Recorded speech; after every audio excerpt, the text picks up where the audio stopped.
Okay, Assalamualaikum dan selamat sejahtera. So, hari ni kita nak belajar bab 5. Okay, tajuk dia adalah nisbah trigonometri.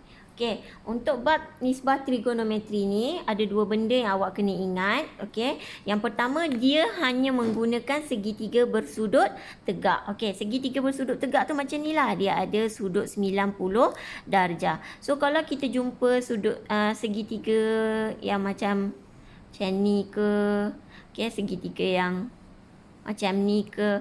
Okay, yang ini kita tak guna dalam trigonometri. Sebab apa? Sebab dia tak ada sudut 90 darjah tu. So, kalau macam tu, itu bukan trigonometri. Okay, ingat So, kalau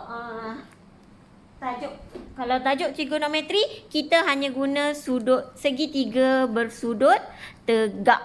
Okay, so satu lagi yang membezakan antara nisbah trigonometri dengan teorem Pythagoras adalah dia punya sudut dalam. Kalau teorem Pythagoras, dia hanya menggunakan segitiga bersudut tegak, tapi dia tak ada sudut dalam. Dia tak ada sudut dalam ni. Okay, kalau trigonometri, dia ada segitiga bersudut tegak dan ada sudut dalam. So, itu yang membezakan teorem Pythagoras dengan nisbah trigonometri. Okay, tapi dalam trigonometri, kita akan menggunakan benda yang kedua iaitu teorem Pythagoras. Okay, so bila kita bercerita pasal teorem Pythagoras, kita kena hafal akas Pythagoras. Okay, patutnya benda ni dah hafal sebab sebelum ni kita dah belajar di tingkatan 1 atau tingkatan 2. Okay, teorem Pythagoras ni kalau ada 3, ada 4, mesti ada 5. Kalau ada 5, ada 12, mesti ada 13. Sama lah juga macam kalau ada 6, ada 8, mesti ada 10.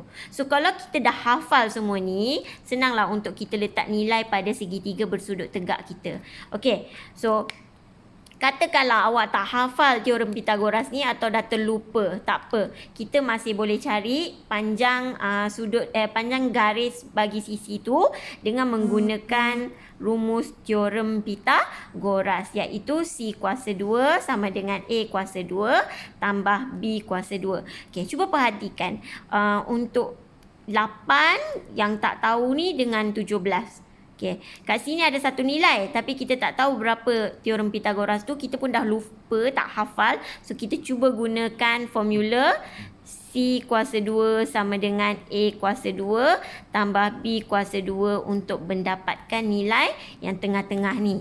Okay, katalah sini A, sini A, sini B, sini C. Macam mana kita nak tahu mana yang C? C adalah garis yang paling panjang. A dengan B, kita tak kisah, mana-mana pun boleh. So, C kita adalah 17 kuasa 2.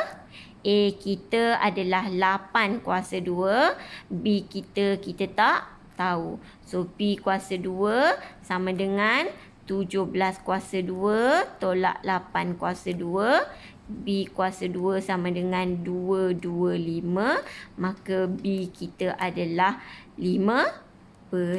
So, kat sini kita tahulah nilai dia 15. Tapi saya nak kalau boleh semua orang hafal. Kalau ada 8, ada 17, automatik mesti ada 15. Okay, kalau ada 9, ada 12, automatik mesti ada 15.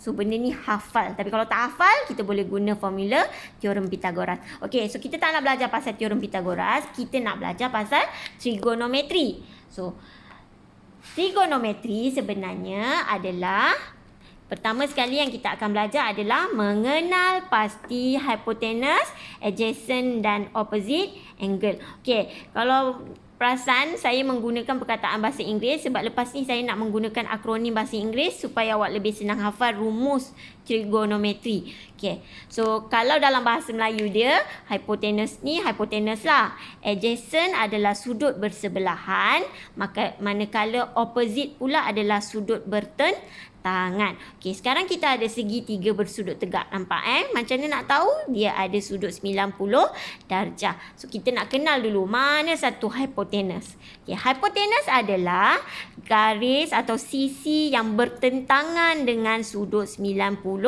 darjah. Nampak tak sudut 90 darjah? Automatik kat sini mesti hypotenuse. Okey. Sekarang kita nak kenal pula adjacent ataupun sudut bersebelahan. Adjacent pula, awak tengok je dalam tu ada sudut. Kat sini mesti adjacent.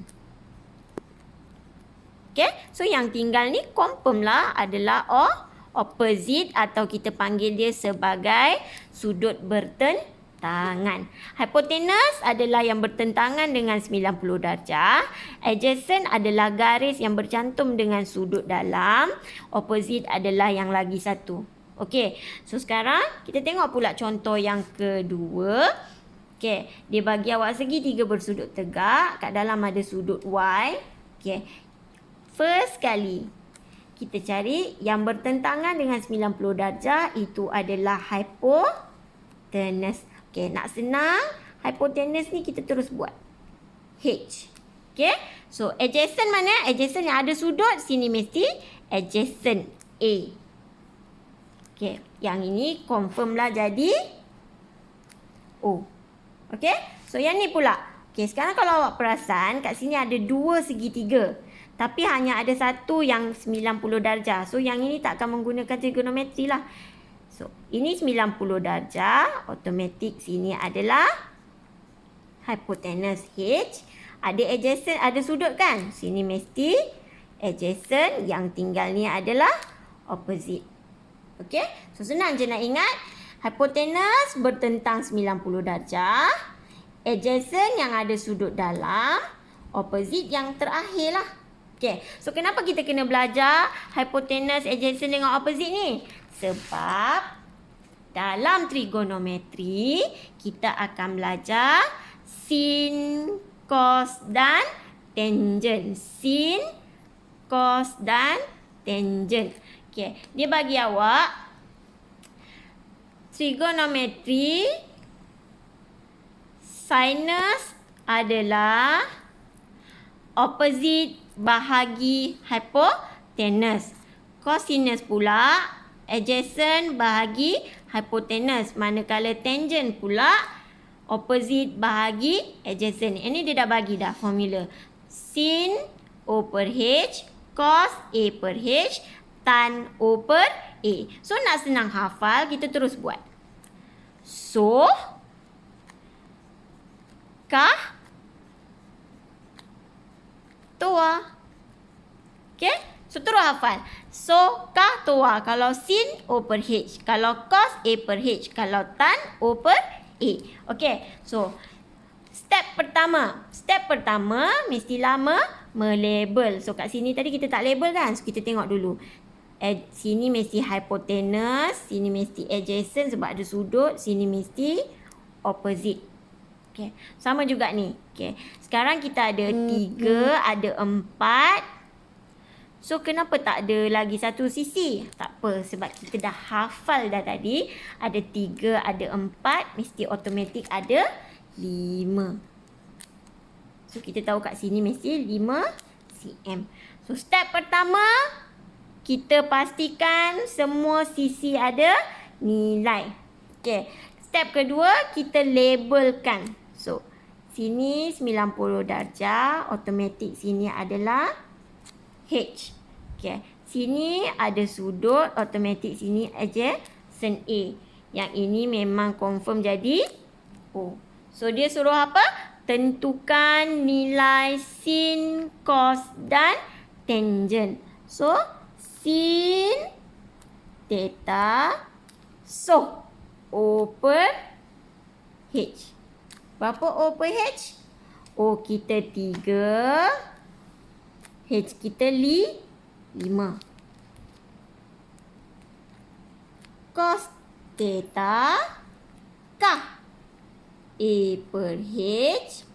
So, A kita 4. H kita 5. Tan pula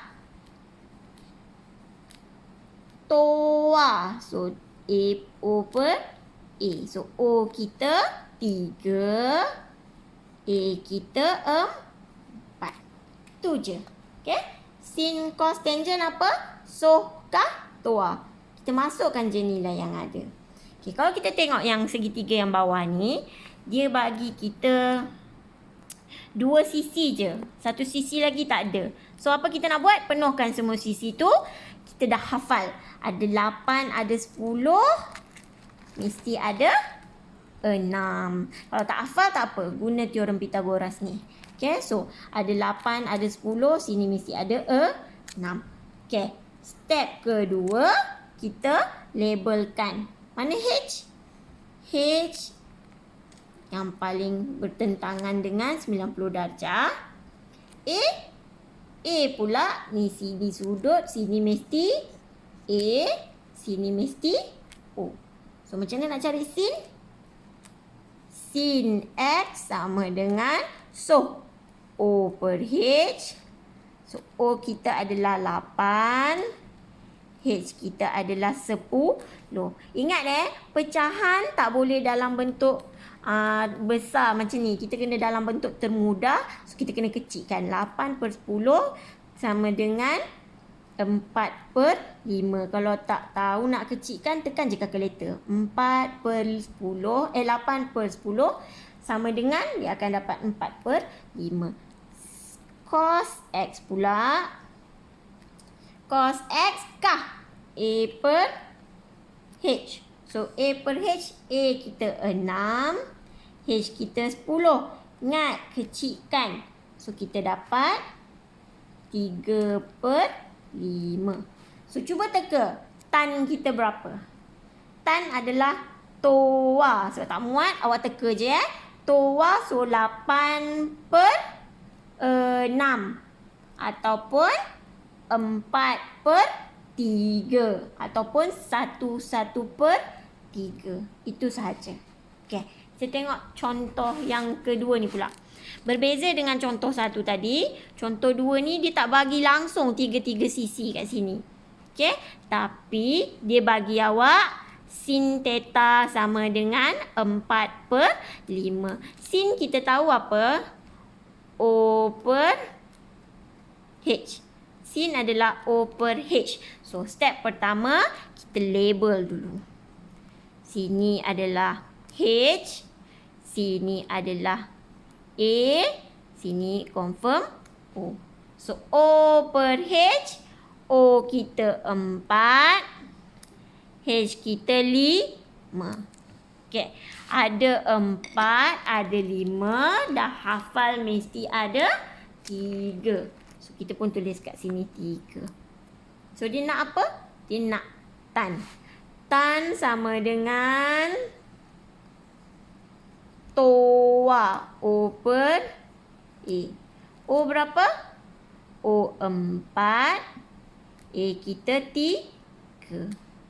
Boleh kecilkan 1 per 3. Kalau nak kekalkan 4 per 3 pun boleh sebab ni sin cos tangent. Tapi nak selamat buat 1 per 3. Senang je kan? Kita tengok contoh 3 pula. Okey, contoh 3. Okey, dia bagi awak segitiga bersudut tegak. Okey. Dia bagi satu sisi je.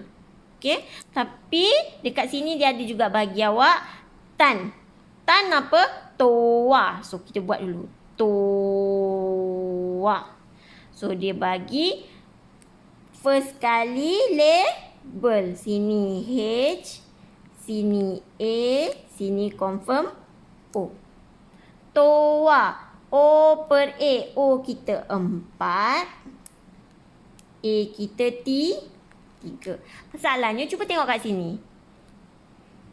Okey. Kat sini dia bagi 12 cm. Tapi kat sini kita dapat 4, betul tak? So kita pun tengok. 4 dia dapat 12 cm. So kalau 3 mesti dapat 9 cm. Mana nak tahu? Sini darab 3, sini confirm lah darab 3. So kita ada 9, ada 12. Tadi kita hafal apa? Ada 9, ada 12, confirm ada 15. So kat sini mesti 15 cm. 15 cm. So ada dah kan? Sini 9, sini 12, sini 15 cm. So dia kata apa? cari panjang BC. So, BC sama dengan, mana BC? BC 9 cm. AC sama dengan 15 cm. Tu je. Senang kan kalau kita dah hafal? Okay, ingat so, kah, tua. Hafal tu je. Lepas tu kita hafal teorem Pythagoras. Okay. So, saya harap untuk bahagian pertama ni, cuba fahamkan betul-betul sebab soalan trigonometri banyak tentang penyelesaian masalah. Kalau awak dah hafal basic betul-betul, so, kah, tua ni, so takkan ada masalah untuk jawab soalan penyelesaian masalah yang macam ni. Kan? Yang macam ni, ini baru macam anak-anak soalan dia. Tak apa. Okay, so kalau tak ada masalah, saya minta awak buat latihan dalam buku latihan matematik. Nanti saya akan bagi muka surat berapa. Okay. Kalau ada masalah boleh rujuk kepada saya. Terima kasih.